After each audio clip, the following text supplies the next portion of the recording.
This episode is brought to you by Windrose Recovery, a family of premier addiction treatment programs in southeastern Wisconsin. Privately owned, Windrose Recovery offers a full continuum of personalized care for those struggling with addiction, including the Manor for residential treatment, Midwest Detox for inpatient detoxification, and Windrose Counseling for outpatient treatment. With highly personalized treatment focused on trauma, Dr. Chantel Thomas and her expert team offer an authentic experience, creating the kind of deep emotional change that's crucial for long-term recovery. If you or someone you love is struggling with addiction, call Windrose Recovery at 414-409-5300. You can learn more about Windrose Recovery by clicking the link in the show notes or by visiting windroserecovery.com.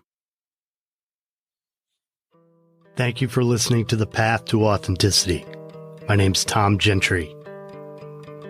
I think of this show as the opposite of small talk. You'll hear real conversations with real people who know who they are. We talk about what makes them who they are, how they became who they are, and how we might become truer expressions of who we are. Live on the road. I'm Heather Stewart, and this is The Path to Authenticity.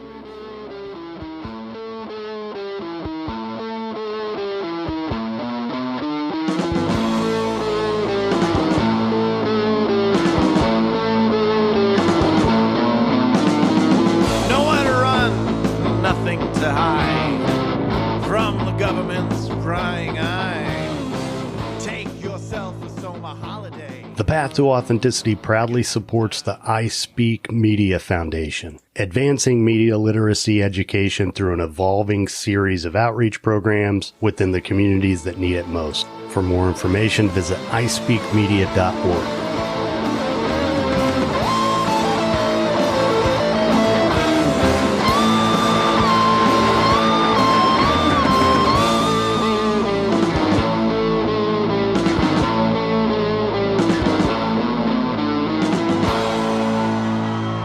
If this is your first time here, thanks for checking it out. If not, thanks for coming back.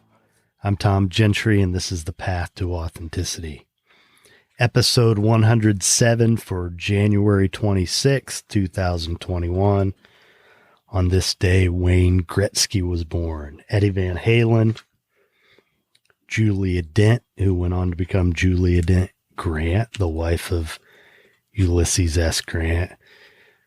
Paul Newman, Douglas MacArthur, and the activist Angela Davis.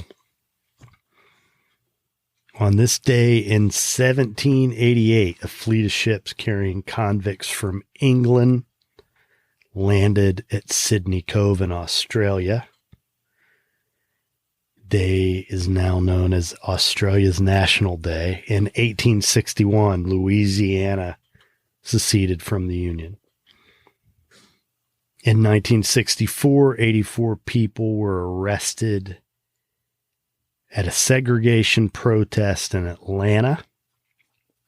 And in 2005, Condoleezza Rice was appointed to the post of Secretary of State to make her the highest ranking African American woman ever to serve in the presidential cabinet. So this is another conversation with the philosopher Heather Stewart. You know, we enjoyed talking about politics, but after what happened on January 6th, we kind of wish that we could, comment on all that. And so that's kind of what this is. We had a great conversation, talked about what it was like having Donald Trump as the president, what it feels like now that that part of history is over. Thank God. And just had a lot of fun. I really appreciate her investing so much time in this. So enjoy Heather Stewart.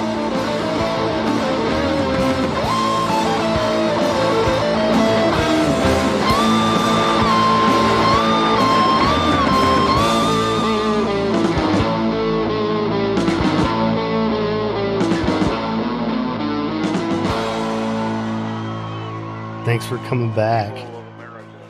Thanks for having me back. Yeah. Well, So the last time we spoke, the episode came out on January 5th, if I remember right, which was the day before the insurrection. Yep. And, I got a message from you saying, man, it's too bad that we couldn't have talked about that, because we got into some politics for sure. Mm-hmm.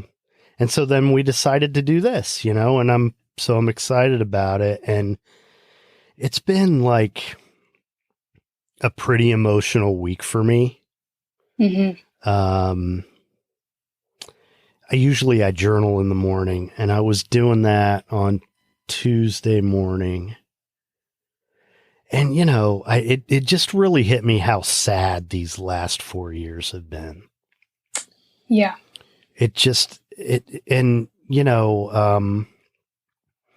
I'm just not somebody who can not care about this Mm-hmm. stuff. And, I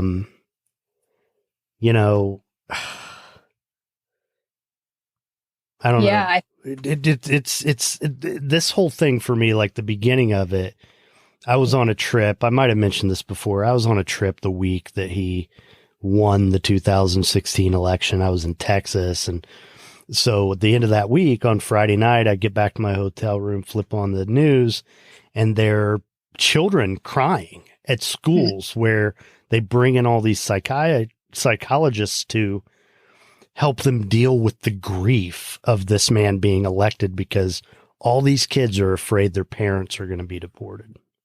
Yeah, I think we're going to be dealing with like that kind of collective grief and like emotional fallout from that day in 2016 and the last 4 years. And same thing. I'll never forget. I was in Colorado at the time, and I was at an event at the Boulder Theater watching with Democrats, volunteers, some politicians. I mean, there was Hillary Clinton decorations everywhere, cardboard cutouts of her in rainbow colored pantsuits, cookies shaped like Hillary Clinton.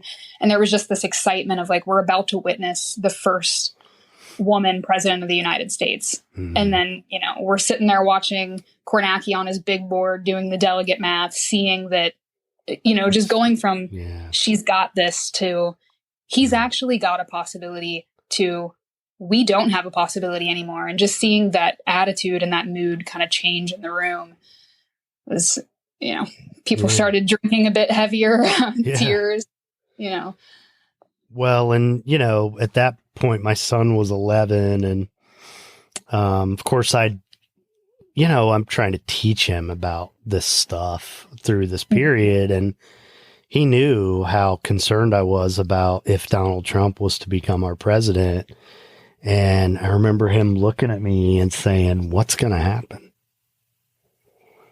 And I said, "I don't know, but it's going to be okay."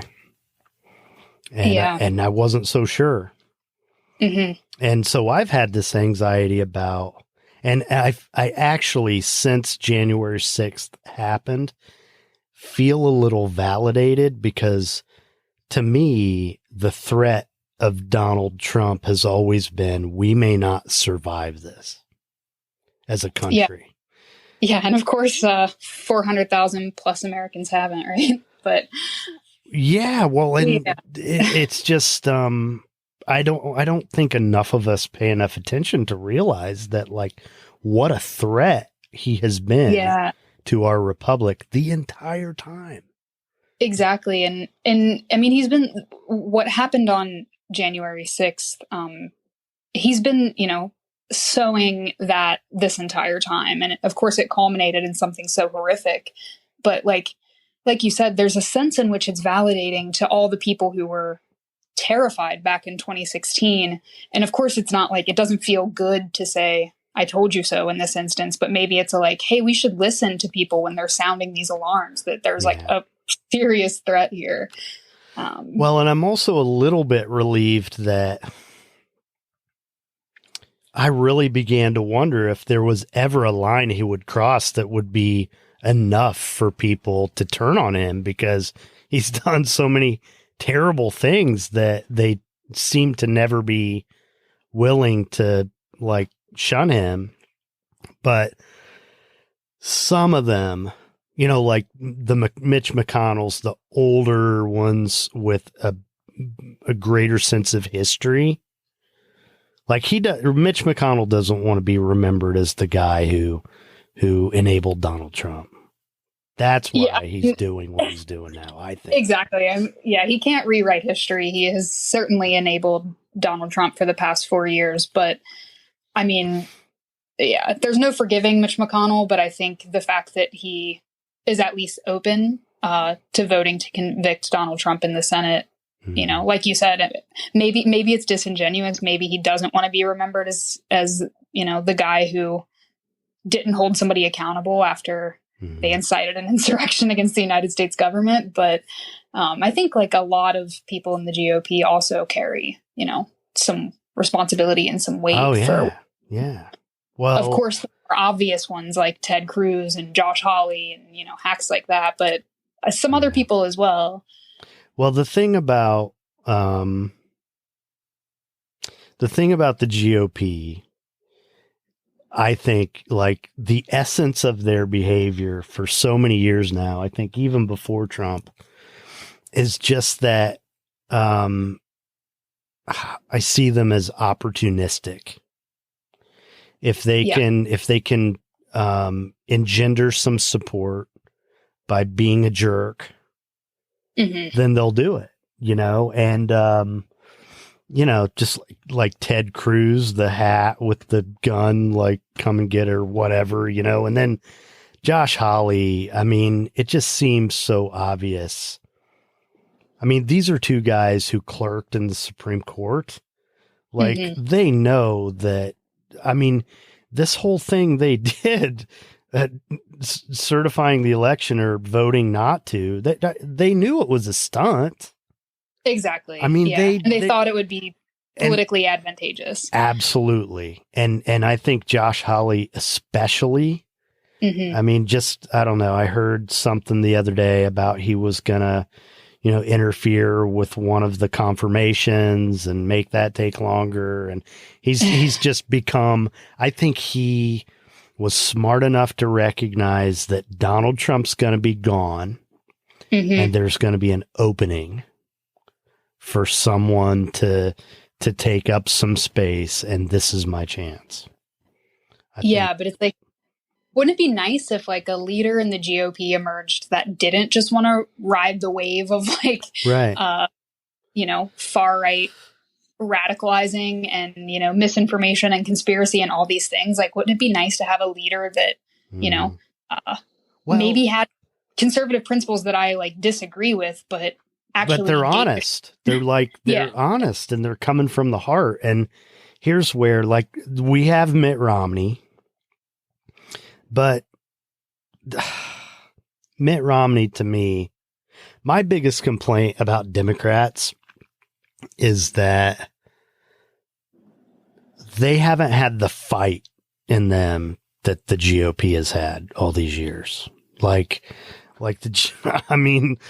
their gloves off, and I think the left needs a little more of that. I think it's starting to happen more and more as time goes on, but they're polite. There's a lot of politeness happening when there should be indignation. And that's what I see with Mitt Romney. Like, okay, so he voted to certify the election and spoke out against it and all that. But, he only voted for one of the articles of impeachment the first time around. They all knew he was guilty. It's not like he actually stood up for what was right. I mean, he just did it in a half-assed way. Yeah. Which didn't help anything. It's not like he rallied the troops and said, listen, we got to be honest here. This guy's terrible for our country, when he knows that's the truth. Yeah, for sure. I mean, I think it'll be interesting to see what the Senate ends up doing. Maybe you saw today now, Mitch McConnell saying that they should wait on the trial in the Senate until like February to try to let the Biden-Harris administration get off the ground. But I think it'll be interesting to see what happens there because, maybe now with Trump not in office and maybe less fear of immediate backlash from him, more people might be willing to sort of do the right thing here. Like, I think it's so important that we make sure this man can never run for or hold office again. But I think so many people, and like you said, there are so many people in the GOP that know that that's true. Right. And it's just like how many of them are going to be willing to sort of put that over political expediency and like do the right thing. Well, so, and if you're listening and you don't know, so the articles of impeachment have been passed in the House, and as soon as they pass it off to the Senate, the trial has to start the next day. So Nancy Pelosi, the speaker, is holding on to the article of impeachment for now and not saying when specifically she's going to transfer it over to the Senate. And I think one of the factors here is that, you know, people are still getting arrested for this Capitol Hill thing. And I just think also, like, now that Donald Trump's not the president, he can be indicted for the gazillion crimes he's committed, not just in New York, but, you know, so I just think more's going to come out about the mob, and we're going to know more about how complicit Donald Trump actually was. Yeah. I mean, and I think, and the gaslighting won't, it'll just be, come on, we gotta convict him. I think that's part of what, like, why Nancy Pelosi might wait, you know, let's see what comes out, because they could do it now and him not be convicted. And then something comes out a month from now when it would have been a slam dunk. Yeah. And I think, you know, I trust Nancy Pelosi's judgment enough to, you know, know the political landscape enough to do that. But I think, you know, I think it's important to hold him accountable. I think there's practical importance and also like symbolic importance of doing that, to say, like, look, you can't incite an insurrection. Your words matter when you're the president of the United States. And so, I mean, I think that's really important. And, you know, whatever happens in the Senate, like, Trump's legacy is going to be that he's the only U.S. president to be impeached twice, racking up half of the U.S. impeachments thus far. Yeah. So I think, like, you know, not that anything about that situation brings me any peace. Of course, it was, like, you know, horrific to witness that happening, but, like, he is going to forever have that shame, and you know, I hope he feels a little bit of, you know, shame or regret about what he's done. But yeah, well, and I don't think he's I don't know. I think there's an opportunity for growth in all this.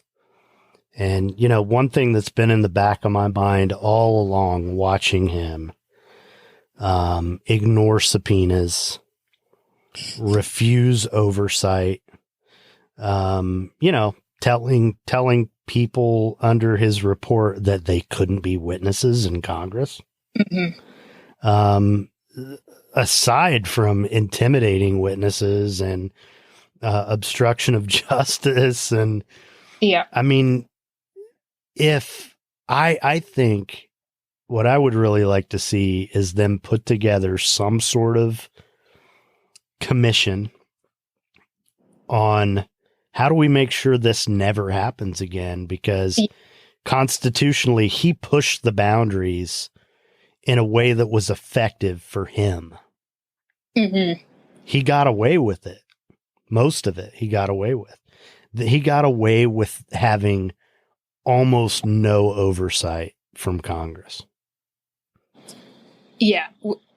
No oversight from Congress, and, you know, no meaningful oversight from the social media platforms that he used to do so much of this as well, which is like another important dimension of the issue. Yeah. And, you know, it's kind of disappointing to me that, you know, Twitter, Facebook, you know, after people die, they decide to take a stand.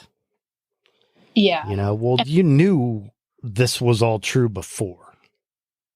Exactly. And it's like, yeah, and maybe that means that, you know, if Congress is doing something like you just said, like trying to either put a commission or a task force together to say, how in the hell do we fix this and make sure nothing like this ever happens again? I think part of it needs to be meaningful oversight on, you know, social media companies. We can't just like wait for Zuckerberg or Dorsey to like do the right thing, you know, on a whim. Like there has to be meaningful oversight of these platforms. And the right deregulated the media over the course of a couple decades. Mm-hmm. You know, they created what they call the media mob, or, you know, they, if to the extent that it's slanted, which it's slanted, right? I mean, like they created it. They did. And in part of this, all these people believing all these lies is 20 years of Fox News indoctrination of all these people who, you know, they target a certain demographic, they reach them, and they all get one perspective and not the other. And it's not supposed to be that way. We have to re-regulate the media, and that has to factor in, how do we categorize social media? Because people get their news that way. And sorry, Mark Zuckerberg, you can't just do whatever you want. Yeah. Yeah, that's right. And I mean, yeah, without any sort of regulation, I mean, like just between 2016 and like, you know, the anxieties around election interference and things like that, to like the sort of culmination of things like Charlottesville and what happened on January 6th, like that's what unregulated social media leads to, right? Right. Like we have, you know, the very rapid spread of misinformation and disinformation, algorithms that target those at particular people who are susceptible to them, right? Echo chambers where people just see the same shit over and over and, you know, aren't exposed to any differing views or counter evidence or anything like that. Yeah. And it gets people like, you know, it gets people into this sort of alternate universe that is in no way resembles the real world. But then they get really committed to it. I mean, like you saw it after the events on January 6th, like all it took was like somebody on Fox News suggesting that those weren't really Trump loyalists, but they were instead, you know, Antifa. And that's all over Facebook within like 10 seconds. Yeah.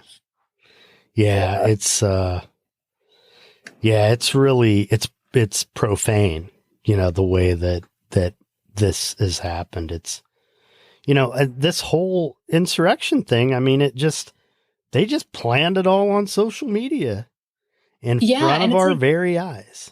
Exactly. Like we can't, you know, not only can we not pretend that this was surprising because people have been warning us, you know, that Donald Trump is a fascist since the day he took office and things like that. But like the planning of this was in plain sight. And like, why is it the case that, you know, these things aren't being flagged and investigated and things like that?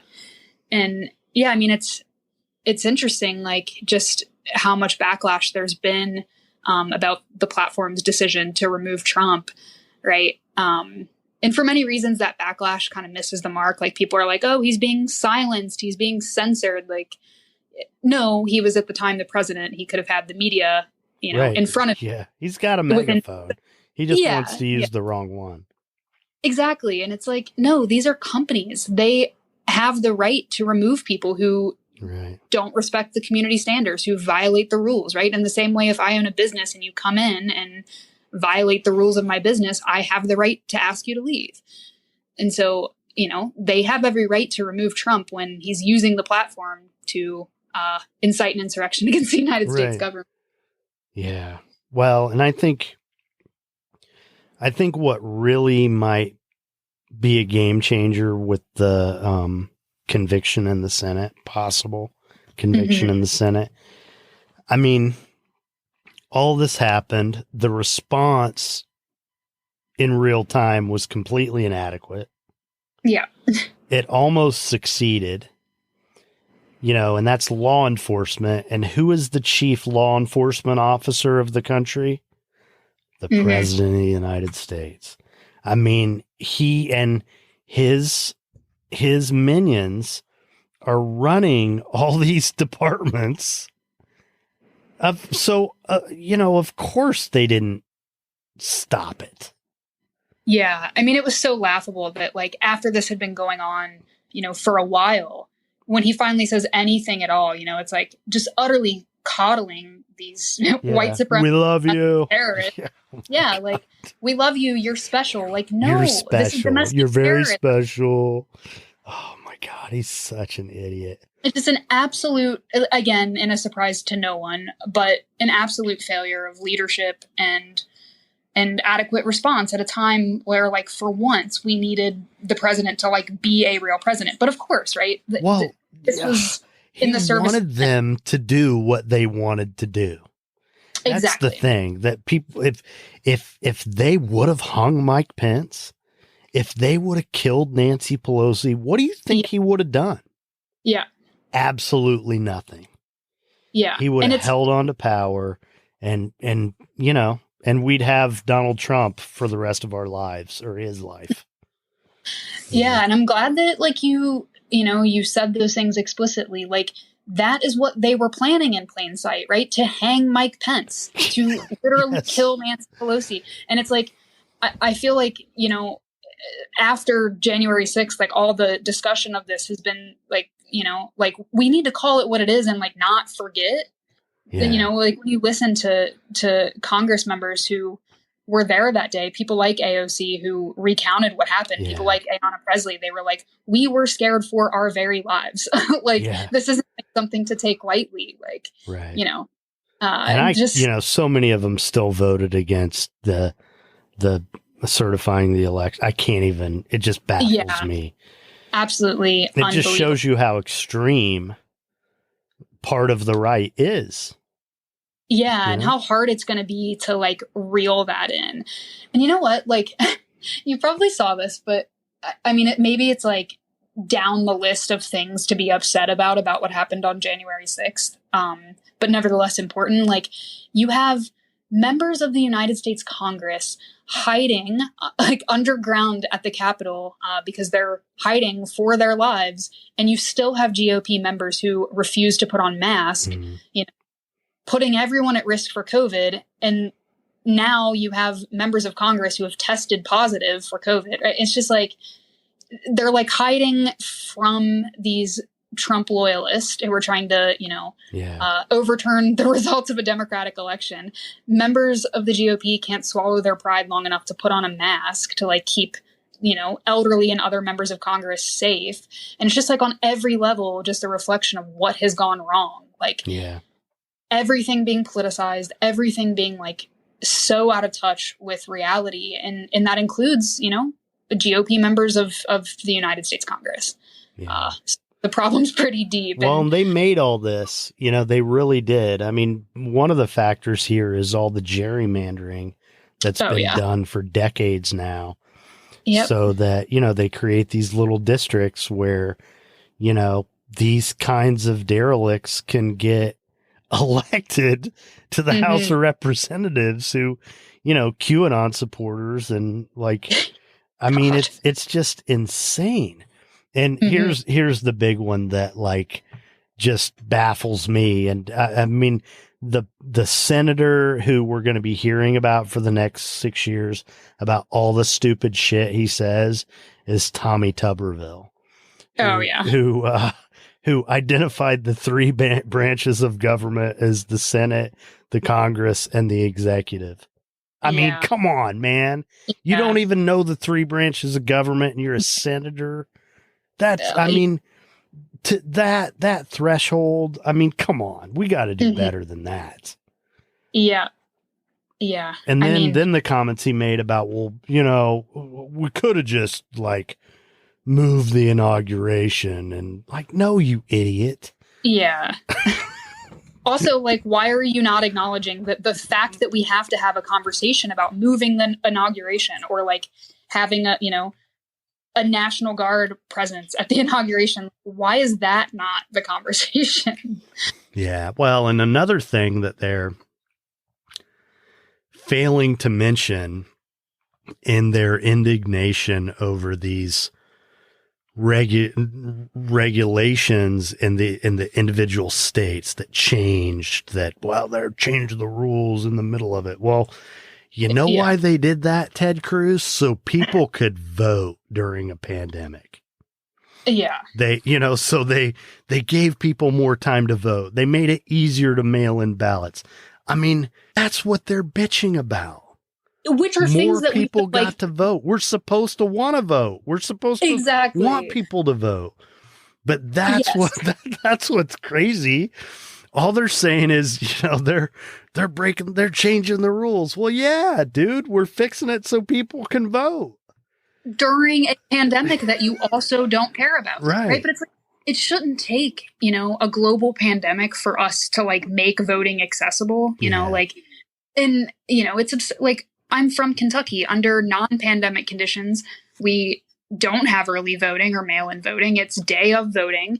Like states in the South make it incredibly hard to vote. So like we shouldn't be, it shouldn't take a pandemic to be like, hey, maybe we make election day, a holiday. So people don't have to like try to leave work to go stand in a 6-hour long line or like, not everyone. Yeah, and I used the term voter suppression with a colleague a couple years ago, and she was like, what's that? Like, people don't get it. That we're so used to this being the way that it is in this country that we don't even think about it. And one thing that opened my eyes is within the last year or so, I saw a post on Instagram, and it was, a Canadian who said, I'm a Canadian. I've voted in every election in my life, and I've never had to register for shit. Voter registration is voter suppression.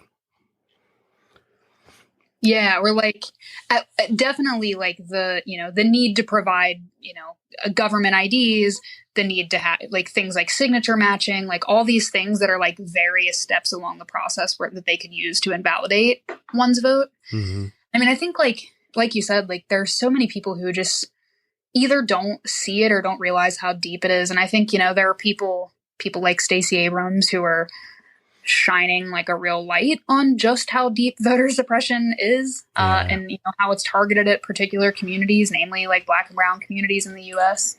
And I mean, I think hopefully we'll pay more attention to it. But I mean, I think that's like, so much of what caused what happened on January 6th. Like, of course, it was Trump lying about the results of the election and convincing people that something's been unfairly taken from them. But so much of it was backlash, right? Like January 6th is when in that morning when we found out we had taken the 2 Georgia Senate seats in the runoffs. So it was like, we didn't even get like 10 minutes to enjoy that. That sucked. Yeah. Yeah. Like I will not forget that day because I was like, I was totally riding the high of like, we're going to demote Mitch McConnell to Senate Minority Leader. And so I like took a walk along the river with my partner. I was in my Stacey Abrams t-shirt. I was drinking bourbon out of my RBG coffee mug. And I was like, this feels almost hopeful. And I was like, this is so nice. Like, we're going to control the Senate. We're going to be able to get stuff done. Like, I come inside from my walk and, see what's happening at the Capitol. And I'm like, Jesus Christ, I can't have 5 minutes of like just unfettered joy because it's always something. Yeah. Well, and part of this 4-year thing for me has been just like a kind of constant low level anxiety of we're going to lose all this. And like I didn't have any relief on election night, or even when it was nice when they announced it, there was a little bit of joy, but there's still part of me that, well, he hadn't left the White House yet. And we don't, and it's looking like he might not, so it did not surprise me the least bit. I was relieved that it didn't work. Yeah. But it came so damn close. Mm-hmm. And then to still have all those idiots voting against certifying, it's reprehensible. So now I love Nancy Pelosi. I mean, I think she's a badass. Mm-hmm. I love how she's handled these House rules with the with the guns and the masks, and she's not having any of it. She's not. Yeah. And Good on her. Consistently she's saying, if members of Congress were accessories, they're going to face prosecution. She keeps bringing that up. Yeah. And because people are asking her about, are they going to be censured or what, are they going to be expelled? And she keeps bringing up criminal prosecution. Yeah. Which I mean, that's another part of all this, that some of that, it's going to happen. It's going to happen. And that's it's not just Nancy Pelosi. Like, you've had other members of Congress too, who are like, look, every person on the inside who either was complicit or played an active role, like, in allowing what happened on January 6th to happen, not only needs to be like removed from their office, but needs to be prosecuted. Like, there has to be real, meaningful accountability. And, that's what a lot of people are saying. Like, Joe Biden is running on a well-intended unity message, but like, there can't be meaningful unity until there's accountability for what happened. Right. Like, when you had people's literal lives put at risk, and then the other party played an active role in that, like, that needs to be addressed before we can have any sort of like meaningful reaching across the aisle and like working together kind of stuff. Yeah. Well, it's an abusive pattern, right? Yep. Like the analogy of the husband who beats his wife, who, if you call the police, then, you don't love me or what, I mean, it's crazy. Yeah. I mean, this guy tried to take over the country. Like, we're going to let him off the hook. It's a political thing to hold him accountable. Bullshit. Exactly. That was the bit that just got me when, they were debating the article of impeachment on the House floor. And that was like the line that a lot of GOP members went for during the debate, was like, like, maybe this wasn't great, but like, this is just going to further divide the country. And it's like, that's not the reason not to do the right thing. Well, and also, you've been dividing the country by telling them it wasn't a valid election. I mean, so shut up. Exactly. The audacity of like some of these people going for that, like, well, now it's going to fragment unity kind of line, like a joke.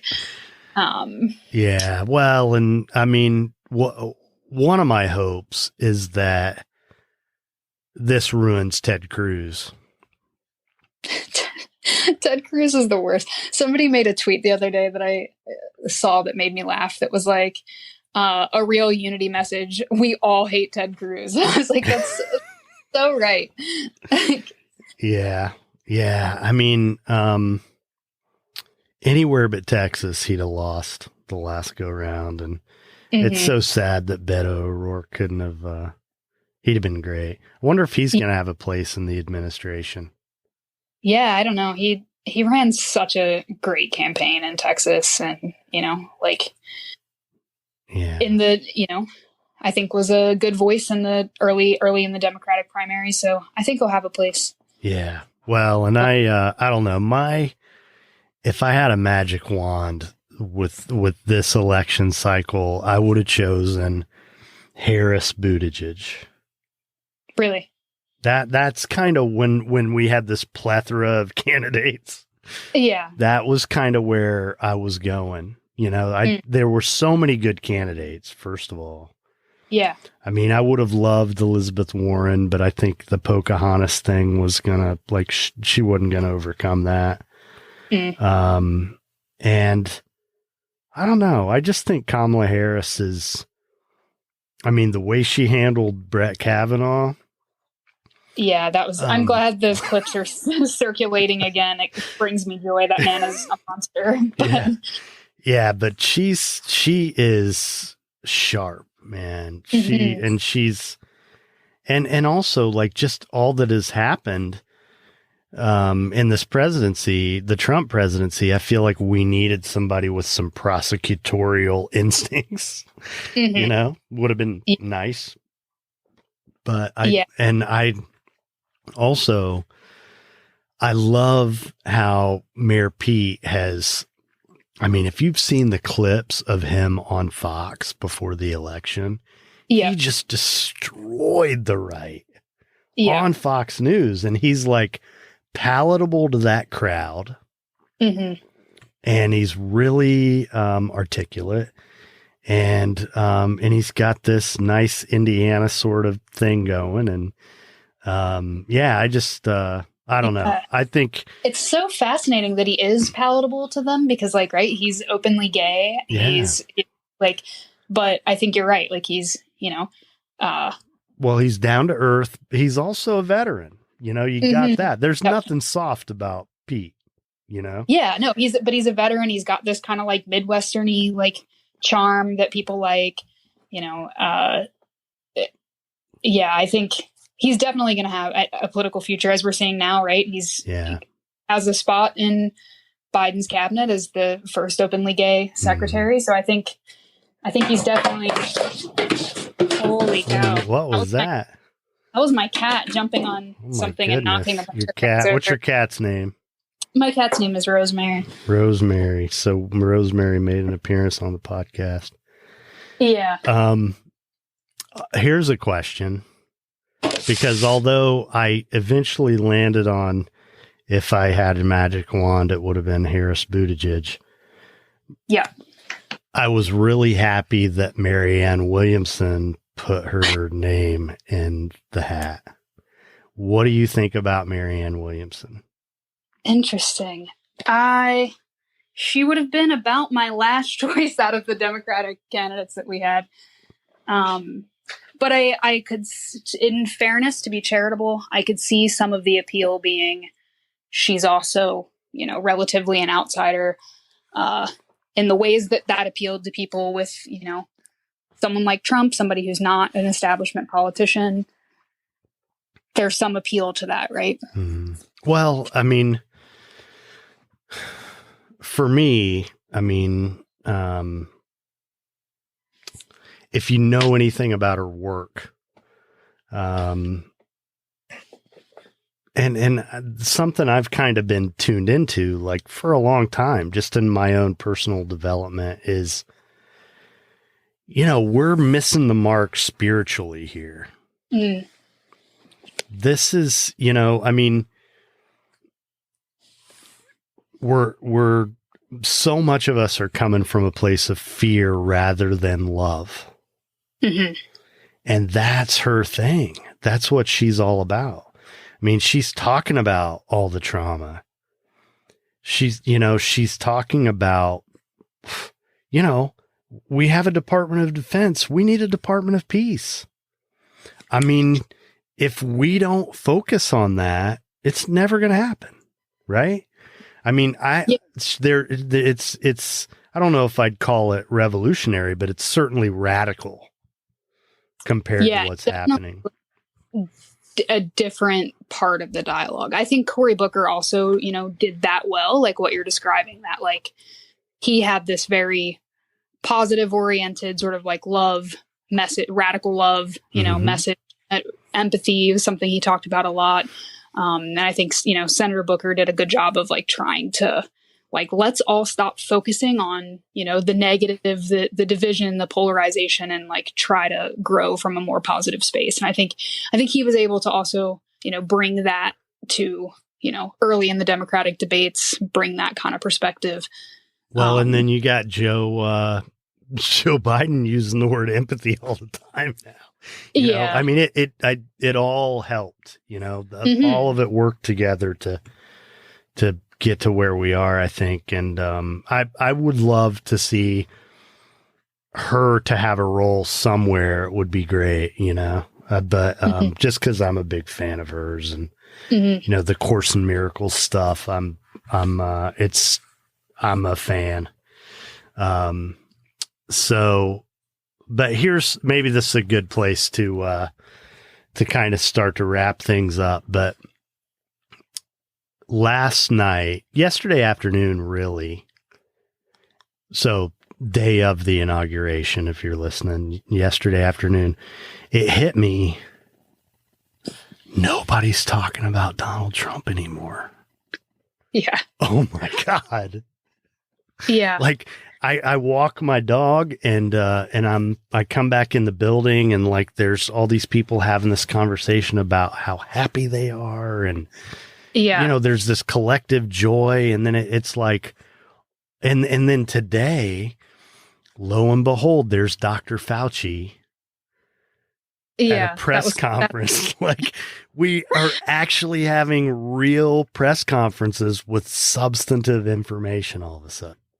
Yeah, that's right. And I think like it's going to be so nice when we can get past like, scandals in the news every single day and just like so much distraction to actually be able to like substantively debate policy issues again. And it's like, there's a lot to be debated even amongst the sort of, Democratic Party and what we want to prioritize and what direction we want to go in. But like to be able to actually have those conversations without the looming sort of threat of Donald Trump is really nice. And, I was thinking like, he's done a lot of damage to like our, democratic norms and democratic institutions. And there was like one tiny part of me that was like, it's just so disappointing that like the outgoing president is not under normal conditions, that the outgoing president's not at the inauguration. But then I was like, how nice, because you already know the media would have just been cutting to Donald Trump run over. It would have been the Donald Trump show.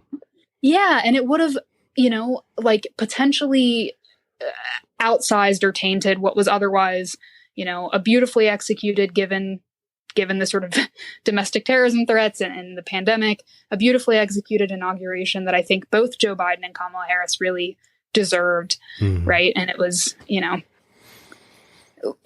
to be able to have that and not just be circling back to Donald Trump and what Donald Trump thinks or how Donald Trump is reacting, like nobody cares. And once he's kind of out of our public conversation and we can kind of start to move past and rebuild and try to like foment some basic social trust and common decency, like I think we'll all be so much better off. It's been exhausting. It really has. It has. Keeping up with the numerous attacks on our never ending. Never ending. And he always said something more shocking than the last time. Yeah.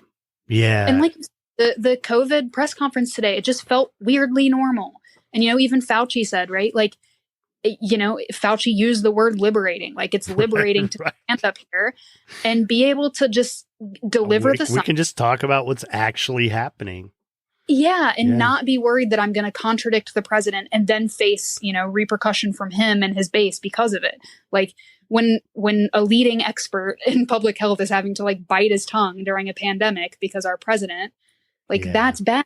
And so just this normalcy, like, my hope is people will appreciate it now because, Americans have been cynical about government for a long time. They're all crooked. Well, they're not all crooked compared to Donald Trump.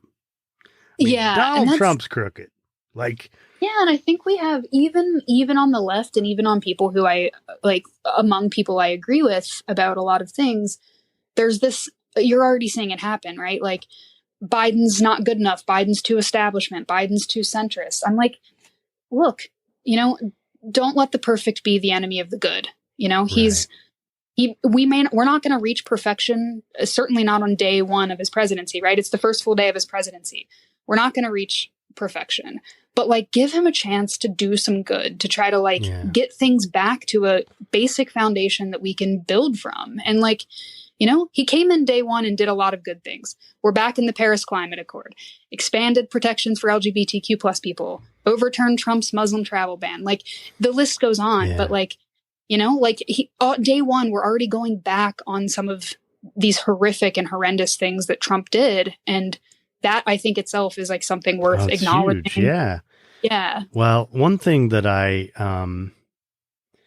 really appreciated about Barack Obama, and when he did interviews where he would talk for a long time, like I don't know if you ever heard the Mark Maron podcast where he did a 2-part thing with Barack Obama, but I'm pretty sure it's still available. It's while he was president.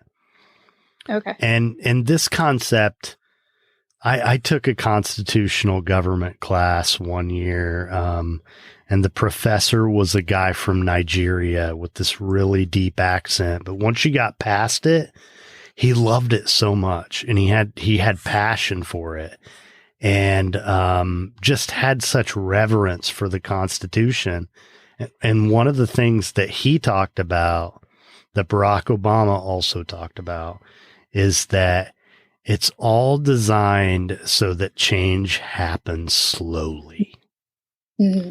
It's, there's so many intricacies of, our system that abrupt sudden change doesn't take place. And, even though we didn't get universal health care, we still came a long way with healthcare, and Yeah. I think that's part of it is I don't think that's necessarily good enough. I think it should be better than that, but it does happen really slowly, Yeah. I mean, the upshot of things happening really slowly is it's a check on like the very same people who are like, if only Biden could have went to Medicare for all, or Barack Obama could have went to Medicare for all overnight, would not have liked to see what would be possible for Donald Trump to do overnight if things weren't right. If things weren't designed for some checks and balances, some slow change, then you wouldn't like that when it was in the other teams in the other team's hands. And so, I think you're right. Like, we have to accept movement towards something better, stepwise, progress. Things aren't going to happen overnight. And we're, at least moving in the right direction now instead of moving backwards or in the wrong direction. And so I think that would be, if I was a person of color, that would be pretty difficult to hear. I mean, that's the one thing about it that I have, that would be hard, just because, they've had such a hard time for so long. I really hope that, I don't know, if you look at these the last two presidencies before this, I mean, I never thought there would be a black man as president of the United States in my lifetime. I just never thought it would happen. I bet you didn't either, coming from Kentucky. I mean, and so, that was such a joyous moment for me and a proud moment as an American.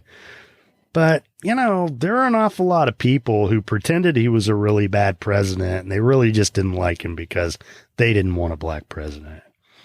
And Donald Trump was their way of trying to correct that. Yeah. We just had so many historic things happen, right? Mm-hmm. Kamala Harris is the first woman elected to national office, right? She's the first Black and first South Asian American VP. She's an HBCU graduate. She's got, a mixed, blended family. Mm-hmm. These things frustrate, people that are used to having power, only seeing power concentrated in a few hands. And it's not just Kamala Harris, right? Raphael Warnock, a pastor of Martin Luther King Jr.'s church and John Lewis's church, right? A young Jewish man as the other senator, and John Ossoff. Yeah. And so I think all of these things are going to trigger that sort of backlash in the same way that, Hillary Clinton having the audacity to run for president. Yeah. She faced a lot of misogynistic backlash. And I think, of course, but the pendulum swung, it went to Barack Obama, then it swung the opposite end to Donald Trump. And now I feel like Biden's kind of in the middle, Yeah.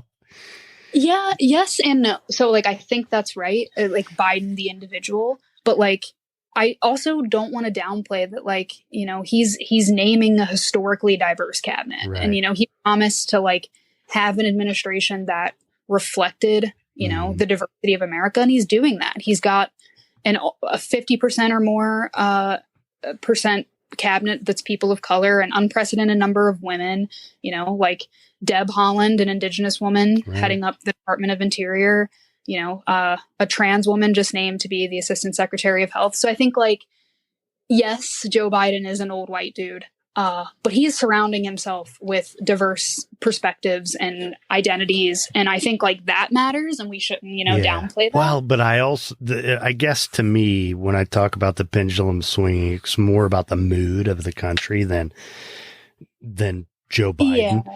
I think, and now, if it hadn't swung to the right and had the opportunity to swing back to the left, I don't know. I just feel like if we had Barack Obama and then the first female, people would have lost their shit.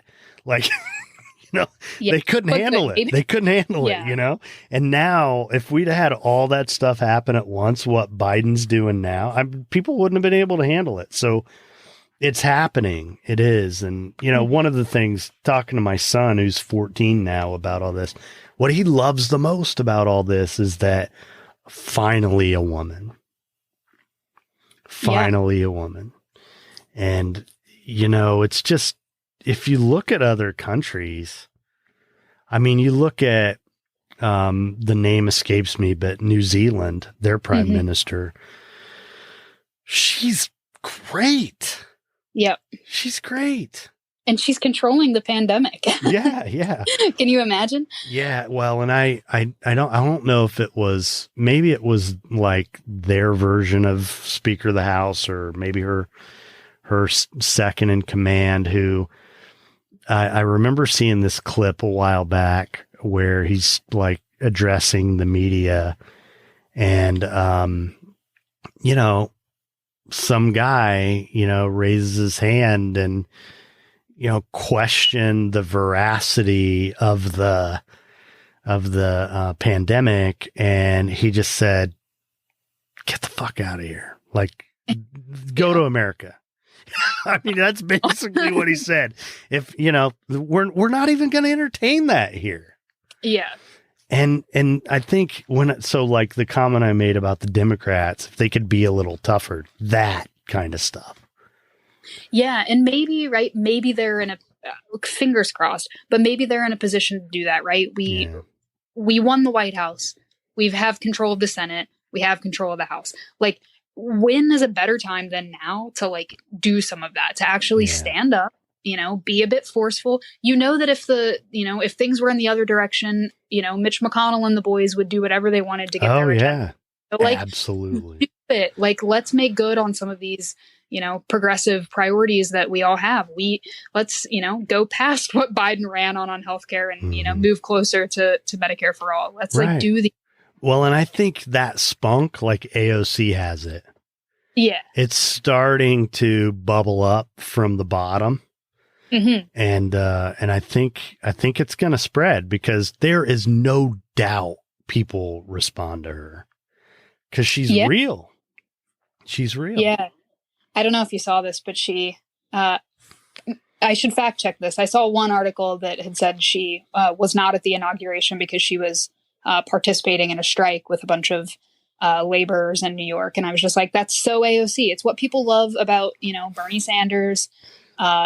This like people they clearly give a shit about the things that they say they give a shit about. They're on the ground trying to do the difficult work.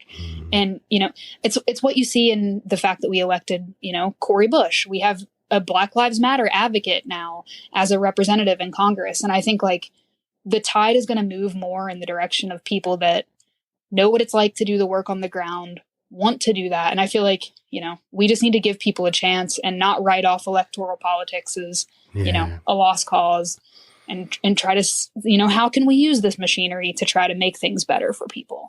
Well, and, you know, so many people, like the people who won't accept the change that is imminent, I mean, they're just, at some point, they're just going to get left behind. You know, I mean, they have to be. They have to be. Yeah, I mean, right? Like, that's how history's been. Like, there are people who thought we could never move past slavery and Jim Crow. There are people who never thought women could like be in the workforce, right? That look at just, you know, it was 2015 when marriage equality passed in the US. And, you know, just yesterday, Biden gives us the most expansive LGBTQ plus rights executive order we've ever had. So it's like things do move towards justice, not quickly enough. But people are going to have to deal with that, right? Like, I think we're always going to get that backlash that, you know, maybe hopefully doesn't ever manifest in anything like January 6th ever again, but you're going to get pushback. But like, you know, it's time to sort of face the truth that like, if you don't just get to keep power because you were born a white dude, or, you know, there are people who are out there really working hard to make positive change. And, you know. Are you familiar with Kaitlin Curtice? No. She wrote a book called Native. And I want to say she is a member of the Muskogee tribe. I can't remember, but it's really cool. I mean, it talks a lot about colonization, the concept of colonization. She's one of the writers who kind of has brought that to the forefront. And she tweeted yesterday, "I dream of the day when an inauguration begins with a land acknowledgement." Yeah.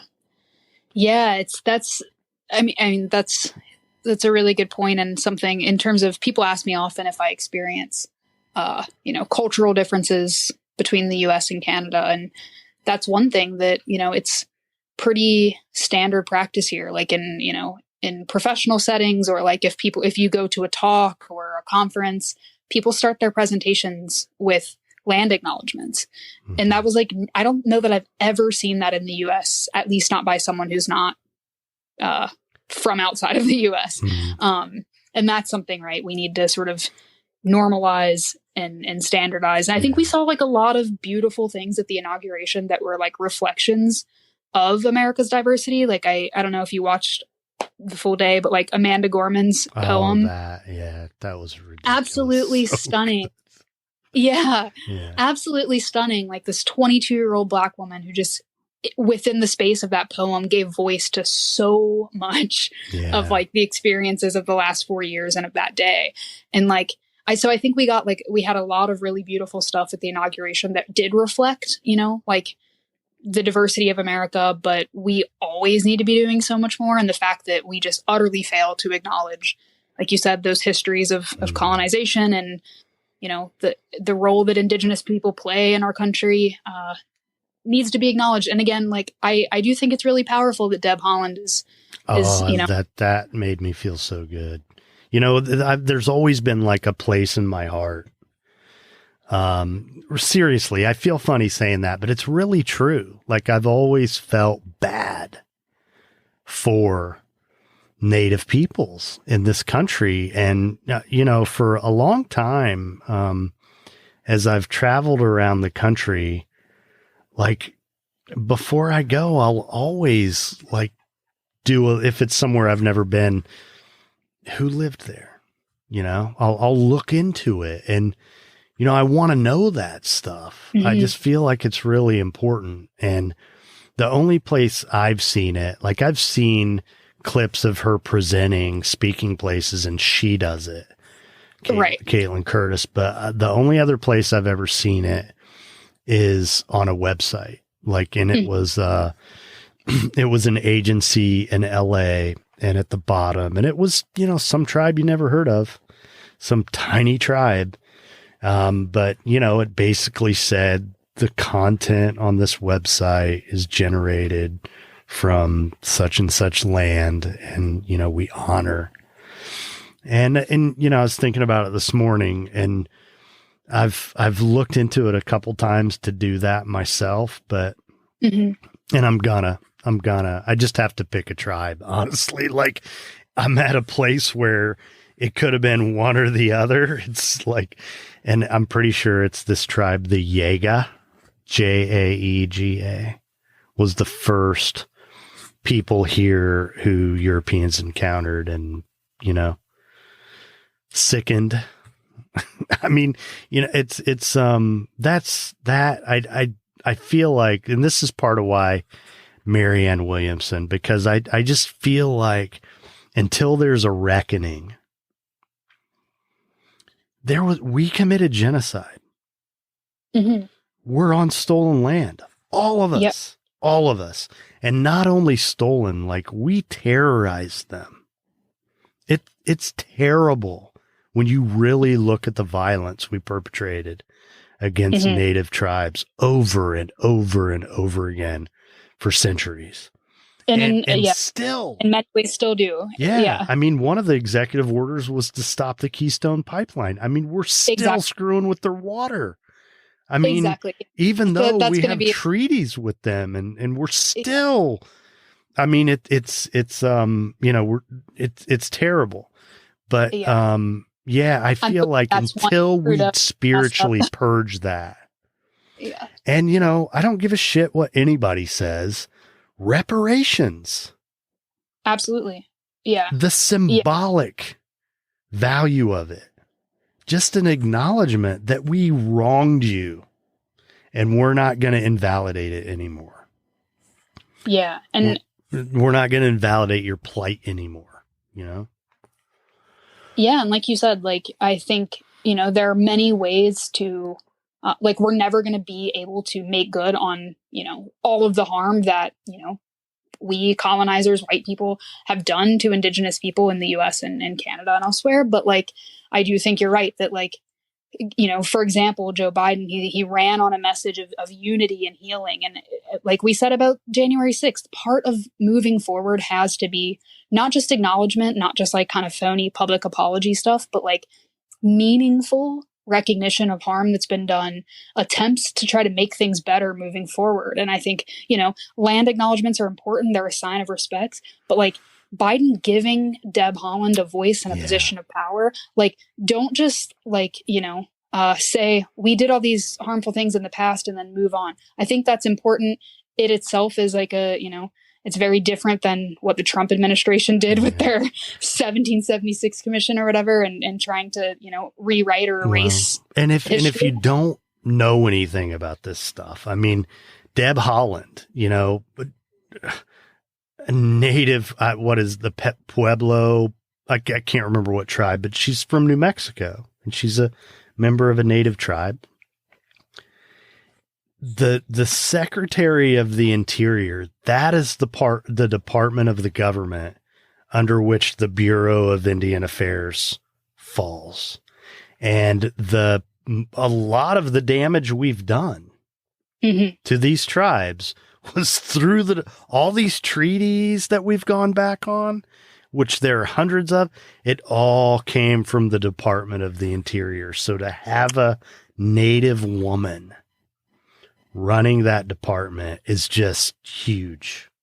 Exactly. And she is going to be the first, Native Indigenous person to head the department. And like you said, right, like that's more than a sort of just an acknowledgement of harm done. That's I am giving you this position of power that historically that very position has been used to cause harm to your people. I am now putting you in that position to try to strategize about how to move forward, right, and do better in a way. And Joe Biden knew exactly what he was doing when he did that. Yeah, and I think he's doing a similar thing by putting a transgender woman in the secretary or as the assistant secretary of health, right? Things like that. Like there are problems that we've had in the United States that are persistent.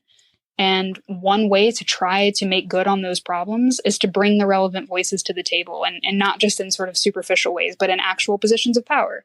And so I think having these people reflected in his cabinet is a meaningful step in that direction. It's not going to fix things overnight, and sort of people who want that, that's never going to happen. But I do think it's a meaningful step, and one that I don't think we should let pass by. It's historic. It's important. And, it's very exciting to see her, get to move from the House of Representatives to that powerful position within the Biden-Harris cabinet. Well, and this is also, I mean, it's so dramatically different from a week ago, I mean, when he gave this speech to all these like lower level political appointees that he didn't necessarily choose, but they were all, under him, where he said, the moment I see anyone speaking to someone else disrespectfully, I will fire you on the spot. Exactly. Like I watched that as well. And, he set the tone. We're going to have an incredibly diverse administration at all levels. And we're not going to tolerate treating people with disrespect. Like, it's not going to be business as usual around here. We're trying to do something, it shouldn't be new. It shouldn't be radical, but it is, where we're going to try to create an environment where people, are invited in meaningful ways to the table. Their perspectives are actually taken seriously and they matter. And if you reflect any disrespect towards them, you're out. And like, I think he came very strong with that. And that was very meaningful to see. Well, and one of my things with Trump all these years, with all these people who thought he was such a great leader, in my head, I've always thought, if you worked for him, you'd quit. Yeah. And if you were fired first, I'm old enough. I've had a few jobs. I've worked for different types of people over the years. And the Donald Trumps, you hate your job. Yeah. And it's not a productive atmosphere. Right. It's heavy. It's hard to get things done. You hate going to work. It's terrible. It's terrible. Yeah. But the people who say things like Joe Biden said, there will be no disrespecting other people. You walk through walls for those people and you love going to work. You do anything for that guy. Great things happen at organizations like that. It's the tone, the atmosphere. It's so important. And I mean, my hope is that now that he's president, all these people who talked shit about him during the election, he was too old or whatever, and Sleepy Joe and all that BS, and such fervent Donald Trump supporters, when they start getting some money in their pocket, and, things actually start to get better with this pandemic. And feel better. Yeah. And it feels better. And we're, instead of like having a press secretary who's just snotty to everybody, we actually have we're hearing what's happening. Like Dr. Fauci can talk. Like they're going to like it. They're going to like it. I think. I mean, unless they're just it's gonna take too them close. A little bit. Yeah, I think it's going to take them a little bit, but then either they'll like it or we just won't hear about it as much. But I mean, I think for like the people on the left who are like, oh, he's too centrist, he's too old, he's too establishment, all these things. I mean, like the example you just pointed to of him being forceful about, we're going to respect everyone here and there's a zero tolerance for, disrespect. And I think if you watched his inauguration speech, like that was a strong, forceful speech. And importantly, it was one that was like, it wasn't just rhetorical, sort of like it acknowledged that things are going to be really hard. There's a lot of division. As my partner said today, he's got a lot of fires to put out, but he was pretty strong about like, here's what we're not going to tolerate. And, here's what we're going to try to do to make things better. And it wasn't like ignoring that there's a lot of problems to deal with. Right. But it was this like, here's what, if enough of us agree to work together, we can make something that's much better than. Well, and he even said some of you are going to get left behind. Like that's what happens. But enough of us will work together. Exactly. I loved that. I wish I could remember exactly how he put that line. Right. But he was just like, if like enough of us are willing to do it, we can carry this whole thing forward. And exactly what you said. What that means is some people are going to be left behind kicking and screaming and, wishing that Trump really won the election or whatever it is, but it won't matter if enough of us get on board and try to move in the right direction. Yeah. Wow. Well, it's exciting, isn't it? Doesn't it feel so much better to talk? It feels with the backdrop than it did the last time. Oh my God. Yeah. Just, yesterday and today I've just like felt better. And, like today when I got on Facebook, when I was having my morning coffee and my memories, it was exactly 4 years ago today that I participated in the Women's March, right? So it was 4 days after, the day after Trump was inaugurated 4 years ago. And just like so many things feel like they've come full circle. Like that day, just that amount of resistance to what this man stood for and the threat that he was to so many people. And then just being a part of that and seeing that, look, I'm not alone in like thinking that this is dangerous and scary. And then we dealt with that for 4 years and it was dangerous and scary. Right. And caused a lot of harm to people, but to like feel like, things aren't perfect. There's a long way to go, but we're on the other side of that. And we can at least like rest at night relying on like a little bit of normalcy and decency coming from the White House. And, maybe that helps the rest of the world take us a little bit seriously again. Yeah. And maybe it helps us like treat each other and our communities and our families a little better again. Yeah. And I just think like, like seeing that come full circle of like 4 years ago today, being part of that, just like resistance to this, and then waking up today, like on the other side of it.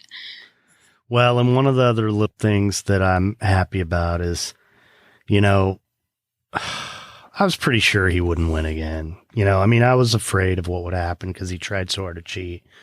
Yeah. But I still thought, but even if he loses, he's not going to shut up. Yeah. He's not going to go away. And the fact that his Twitter account got pulled, it's so beautiful. Such a blessing. Yeah. It is, because he can't terrorize people anymore. He doesn't have a megaphone anymore. Yeah. And I just really hope, like, if, he gets to the point where he decides he does want to be relevant again, I think it's in all of their best interest to just, like, hide out for a while, to be honest. Absolutely. But if he does end up, wanting to be relevant or wanting to have some kind of sway in the Republican Party, I just really hope that the media has learned a lesson and, like, doesn't give him the time of day. Like, don't give him the platform. Don't give him the airtime. He has caused so much damage. And you know what? He's not the president anymore. Nobody has any obligation. The media doesn't have an obligation to cover him because he wants to talk. Well, like, they adjusted after the 6th. I mean, they did. They backed away from him a little bit, and of course he hit out too. But then the money starts getting pulled. It's no wonder Mitch McConnell backed off a little bit. I mean, there are so many implications to this, but I was, I mean, yeah. I mean, before January 6th, I was worried that, despite the loss and despite that he was, going to be a one-term president and everybody that's in touch with reality knew it, I was still afraid that, like you said, right, he was going to have sway because he had this base that he'd radicalized over, the rest of the GOP. And I think January 6th has at least changed some of that. I still think there are like spineless members of the GOP. Like we already talked about Ted Cruz and Josh Hawley and the likes, but there are going to be some people that hated him all along, but had to go along with him for political reasons, who now have an out, who now can say, look, I rode along in the clown car, but this is my stop. Like the insurrection against the U.S. is sort of where I get out of here. Yeah. So I don't know. So bizarre. I mean, right? Like, who would have thunk? Just crazy. Well, listen, this has been great. We got to find an excuse to do this again. Yeah, hopefully not an excuse like January 6th, but maybe like something really earth-shatteringly good will happen, and then we can just be happy for an hour. Yeah, that'd be good.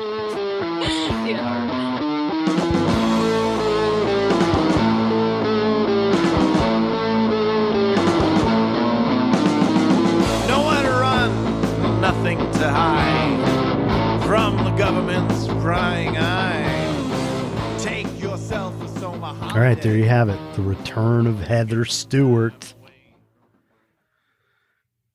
If you enjoy listening to the podcast, please take the time to leave a review or a rating or both at Apple Podcasts or Podchaser, wherever you listen, if they create an opportunity for you to do it. Sometimes some of the platforms that they don't make it very easy to do that sort of thing, but you can subscribe, like, follow, whatever they do let you do at Amazon Music, Apple Podcasts, Breaker, Google Podcasts, Listen Notes, Overcast, Pandora, Patreon, Podbay, Podcast Addict, again, Podchaser, Radio Public, Spotify, Stitcher, YouTube. If you have questions or comments, you can call the show and leave a voicemail at 561-247-4757. If you leave a message, may even end up using the sound in an episode. Love to hear from you and value any feedback you have to offer. For early access to the newest episode as well as unedited interviews, you can support the show on Patreon. It's patreon.com/thepath-to-authenticity.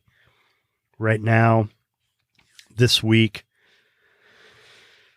I posted 6 unedited interviews that, the episodes aren't going to come out for weeks ahead.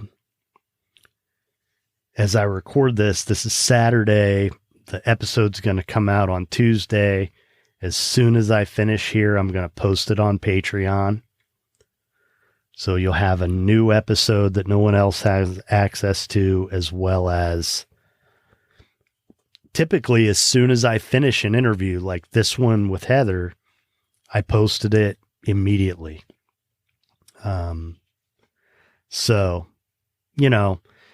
that's just part of what I'm doing to try to keep living the dream, the Patreon. I have a few patrons now who do a monthly subscription thing, and I use the money to buy better equipment, run an ad on Facebook here and there just to try to improve matters.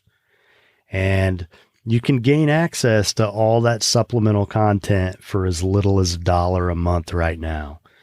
I set it up so the first 100 people who want to can contribute $1 a month to gain access to all that stuff. And then after 100 people, that price level won't exist for anyone else. So thank you to Punk Rock Opera, the band whose music you hear throughout the show. Their songs are used with permission from the artist and under a Creative Commons license. Thank you to our sponsors, the Manor and Windrose Recovery. Thank you to Wendy Chin at Equivox for digital support. She does a great job with the website. You can find out more about them at equivox.com. You can find a link in the show notes. The Path to Authenticity is proud to support the I Speak Media Foundation. Please visit the website, thepathtooauthenticity.com. You can email us at thepathtooauthenticity@gmail.com.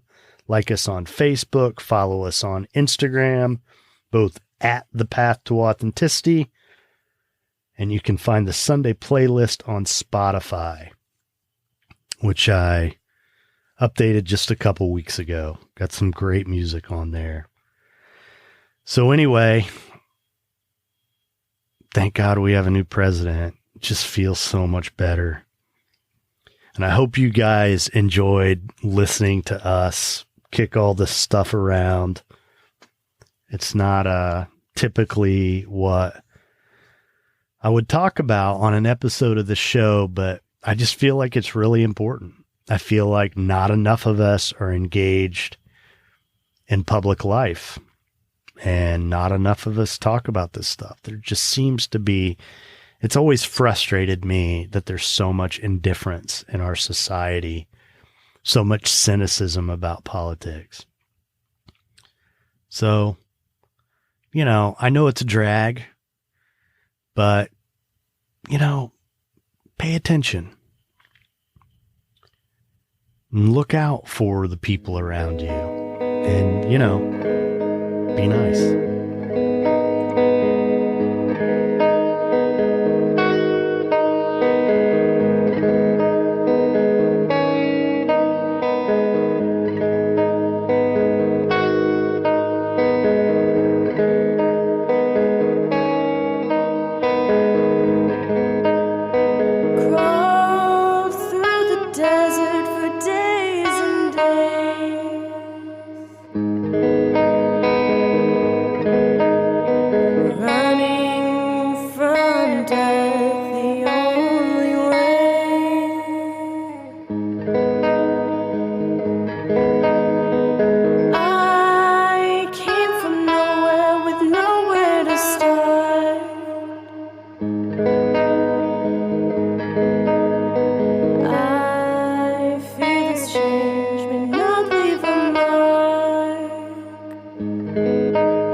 died in that fire all those years ago.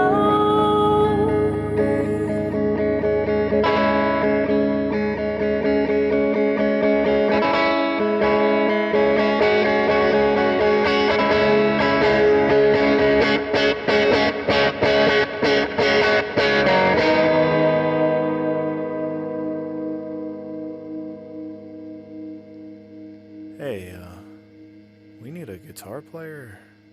The Path to Authenticity is powered by Equivox. For digital marketing and web design services, visit equivox.com.